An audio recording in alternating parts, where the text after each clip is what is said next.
ప్రస్తుతం చంద్రబాబు నాయుడు గారి పరిపాలన? బాగుందమ్మా. ఎందుకు బాగుంది అనుకుంటున్నారండి? అంటే జనరల్గా మనం చూస్తున్నాం కదా, ఇదివరకు ఉన్నట్లుగా లేదుగా, అందరూ బాగానే చేస్తున్నారు. పవన్ కళ్యాణ్ గారు, చంద్రబాబు గారు అందరూ పద్ధతిగానే ఉన్నారు.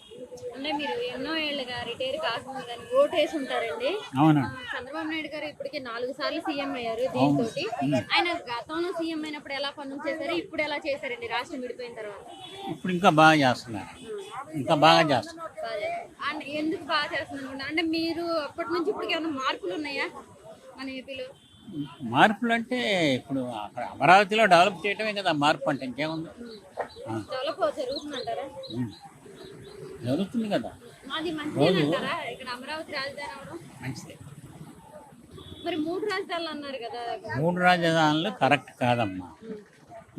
అది మొట్టమొదట ఎస్టాబ్లిష్ చేసింది చంద్రబాబు నాయుడు.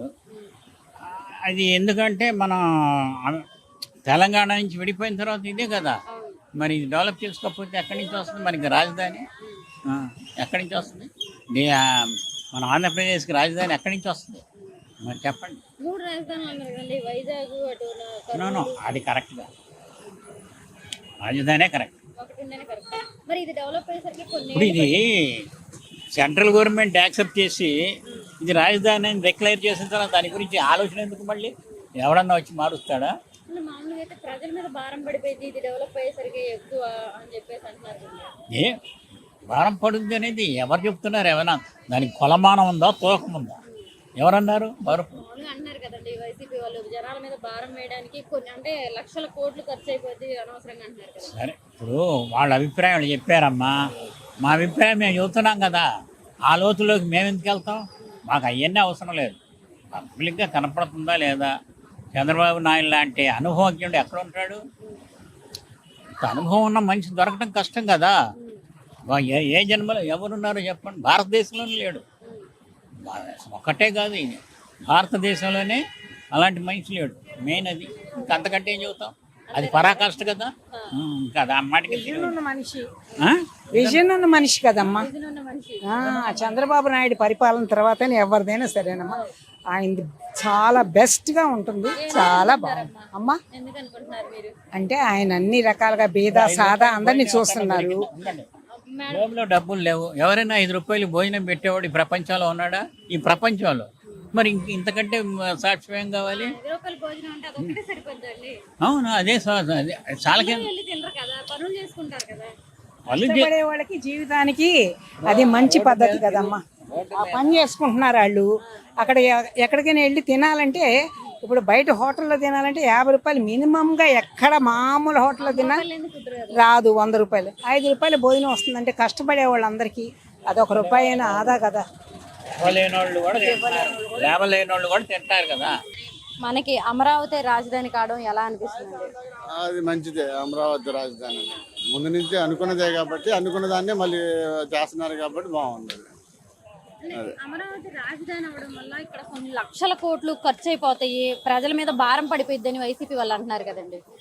భారం అయితే ఏం పడింది, అంతా ఒకటే కదా.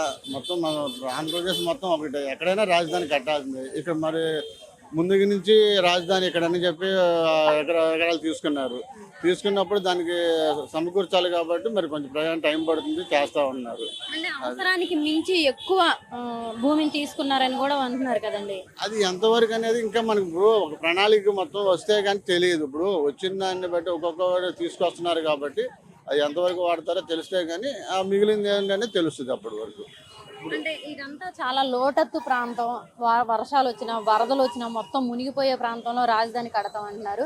ఈ రాజధాని కట్టడం వల్ల ప్రజలకు ఎలాంటి ఉపయోగం ఉండదు. ఇది కట్టేసరికే కూడా అసలు ఇక్కడ కట్టేది కూడా చాలా కష్టం అని చెప్పేసి కూడా వైసీపీ వాళ్ళు అనేక వాటిలో వాళ్ళ సోషల్ మీడియాలో కానీ చెప్తున్నారు కదండి. ఇప్పుడు శ్రీకృష్ణ కమిటీ వేసినప్పుడు అందరూ కలిసి దాన్ని ఆలోచించారు.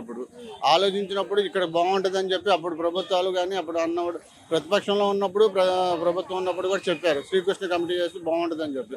ఇప్పుడు బాగోదని అంటే ప్రతిపక్షంగా ఉన్నాం కాబట్టి మనం ఏది మాట్లాడినా చెల్లుబాటు అవుతుందని వాళ్ళు ఒపీనియన్. అందుకని లేదు అంటే చెల్లుబాటు అయిందన్న కారణంతోనే మాట్లాడుతున్నారు నా అంటే ఒపీనియన్. వాళ్ళ ప్రభుత్వం ఉన్నప్పుడు 3 రాజధానులు తీసుకొస్తే బాగుంటది. ఆల్రెడీ విశాఖపట్నం డెవలప్ అయిన ఏరియా, అక్కడైతే అక్కడ కానీ కర్నూలు కానీ ఇట్లా ఇంకొక చోట కానీ 3 చోట్ల అయితే కనుక 3 డెవలప్ అయితే ప్రజలకు అదైతే బాగుండేది అని అంటున్నారు. అదైతే ఎలా ఉండేది? 3 రాజధానులు అనేది కరెక్ట్ కాదు, కానీ మామూలుగా అక్కడ ఇండస్ట్రీ ఏరియా వచ్చే వైజాగ్ అనేది బాగుంటుందని మా ఒపీనియన్. కర్నూలు అనేది మన ఇది మన హైకోర్టు అనేది అక్కడికి వస్తే బాగుంటుందని మా ఒపీనియన్. రాజధాని అనేది అమరావతిలో ఉంటేనే కరెక్ట్. అది దాన్ని 3 రాజధానులుగా చేయడం అనేది ఎంతవరకు కరెక్ట్ కాదని మా ఒపీనియన్. ప్రస్తుతానికి ఎలా ఉంది ఈ పరిపాలన, లేదా మళ్ళీ జగన్ గారే వస్తే బాగుంటుందా? అంటే ప్రస్తుతానికి అలానే స్పీడు లేదు, అలానే తీసేసి లేదు. ప్రభుత్వం నడుస్తుంది, ఇబ్బంది లేకుండా నడిచిపోతా ఉంది ప్రస్తుతానికి. అది ఇబ్బంది లేకుండా నడుస్తుంది అంటున్నారు. మరి చంద్రబాబు నాయుడు గారు గతంలో కూడా సీఎం అయ్యారు. మరి గతంలో సీఎం అయినప్పటికీ ఇప్పటికి అంటే రాష్ట్రం విడిపోయిన తర్వాత, అంతకు ముందు కూడా ఆయన 2 సార్లు అయ్యారు. మరి రాష్ట్రం విడిపోయిన తర్వాత ఇది 2వ సారి ఆయన సీఎం అవడం. ఈ 2 సార్లు ఆయన అంటే పాలనలో ఏమన్నా మార్పు ఉందా? పరిపాలనలో చాలా తేడా వచ్చింది. ఇంతకుముందు కొంచెం చంద్రబాబు నాయుడు గారు కొంచెం నియంతగా వెళ్ళేవాళ్ళు, ఇప్పుడు ఆలోచించి ఆచితూచి వెళ్తున్నారు అనేది ఒక నమ్మకం.